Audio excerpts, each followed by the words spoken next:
Sonik Synth, on the other hand, is our synth workstation. Now, if you got all your sample tank stuff, that's your meat and potatoes, your Swiss Army knife, your general songwriting tool, then you open up into Sonik Synth and you have a world of synth sounds.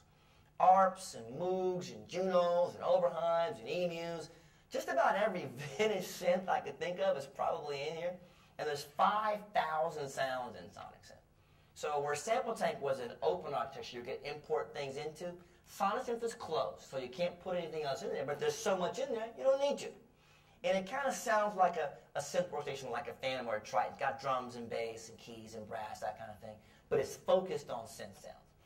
It also has like atmospheric pads and textures, things like that. But once again, you also have vintage keyboard sounds, like the clavinets or whirlies or stuff like that. So you got lots of goodies. Let's take a look at some of the sounds here real quick. I've got some pulled up. Make a little bit of noise here. I'm a real big pad guy, so I'll go to some of the pads. That may sound really good. Let's do a little noise here.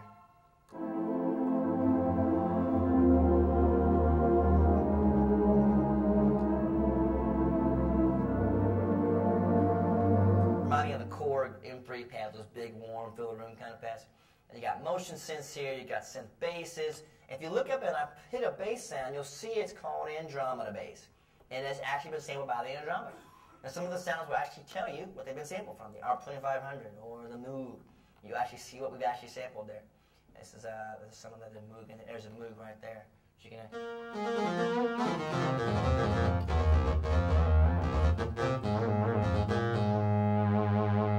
so you can do lots of noises like that. So Sonik Synth comes in pretty strong, like I said, 5,000 sounds, lots of goodies, filled with vintage keyboard sounds and the synth sounds themselves.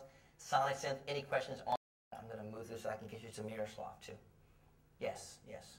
Like I said before, it has the same workstation as Sample Tank, same engine, has the same effects there. It doesn't have the new effects from 2.5, which is the CSR reverb, but it has the same setup. You got the 5 effects per slot, you got your zoning down here, so it's built just like Sample Tank, and it actually says powered by Sample Tank, so it has that same engine for it. But pause, up at the top, it says load comedy. I do want to mention that. Sonik Synth is more of a performance piece to me, because it tells you right off the bat, load a combination, build yourself a really fat sound. And what we did was, you notice when you bought your regular keyboard, those first 50 sounds were like layered and performance patches. They were big, fat. Those are the ones that made you buy the keyboard. So you were like, oh, it sounds like that. Those are great.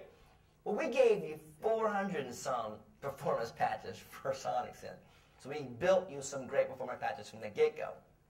So if I go into guitar and pluck, which is one of my favorite sections here, and I can go to nylon landing, or let's see, nylon landing's almost. And it has a really beautiful string with guitars.